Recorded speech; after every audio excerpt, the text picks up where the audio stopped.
This is Kessler for IFL TV. We're at Wembley Arena here for the press conference for George Groves' announcement of his next fight, 20th of September, against Christopher Rebrasse.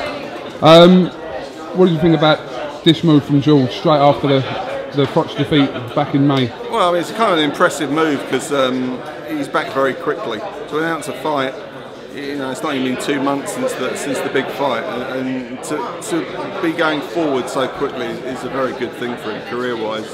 It gives him a lot of options.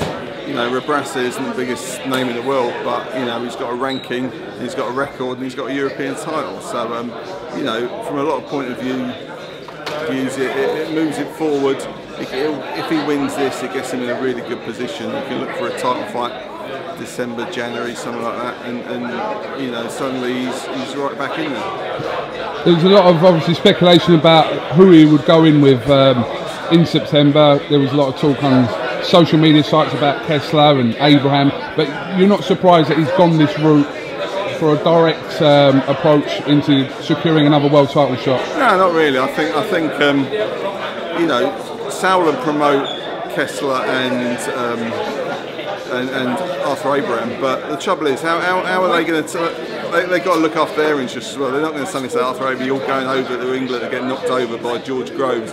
Same to Mikkel Kessler. Mikkel Kessler's a big draw in Denmark. And so, yeah, this essentially they're aiming for another title. They're aiming for Sakio Bika, and if he can get the title win over Sakio Bika, suddenly, as a promoter, they're controlling a lot of the division. They're controlling essentially all the titles that aren't held by, you know, Froch and, well, to an extent, Andre Ward, who's still super champion, is in the WBA. But you know, so it's a good move. It essentially keeps him high in the rankings. It opens up options for him, but obviously he's got to go out and win is the main thing. How will back-to-back defeats by Carl Froch have an effect on George moving forward in his career, Ron, in your opinion? I don't know. I mean, you know, getting knocked out, you know, it's not to be taken lightly. It was a big old punch he took, and it was, you know, you could shrug off the first defeat, obviously, because it was very controversial. It wasn't any controversy in the second one.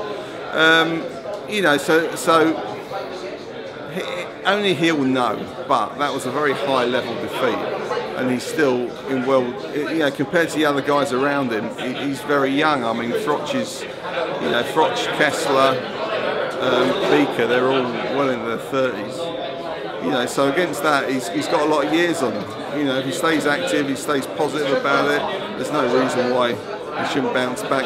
You know, you pick him against Bika. Bika's, you know, obviously done a lot since he came over to, and as a bit of a no-name against Joe Calzaghe. But you'd pick George to beat him, I think. And you know, if he can get a WBC title, he'll be in a lot of big fights. George returns to Wembley, obviously not stadium, but comes back to arena. Do you think there was anything in that behind coming to put something right in his head? Possibly, I don't know. I mean, you'd say, where else are you going to go in London? You know, I mean, if you've got the O2's obviously a bit difficult and probably booked up, and that would be a big call going to the O2 Arena. You know, Albert Hall, when the thought's available that sort of time, he's not going to go to the Copper Box, is he? So, you know, it's a bigger statement than going to York Hall. But against that, London's always had a problem with finding sort of this size arenas. So it's a statement in that Wembley's a name, people know he's fighting at Wembley, and you know, it wasn't that long ago all the big fights were at Wembley Arena, so yeah, so it's big for him, and it's a big bill. You say you're fighting at Wembley, topping the bill at Wembley, wherever it is, it's a good thing.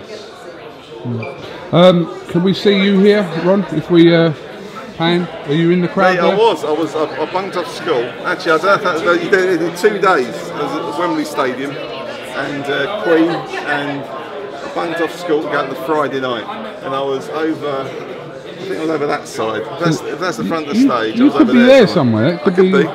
Yeah. It's a bit out of focus though, I don't think I'll ever find myself. Alright, Ron Lewis, thanks for talking to IFL TV, and we'll catch up with you soon. No problem. Thank you very much.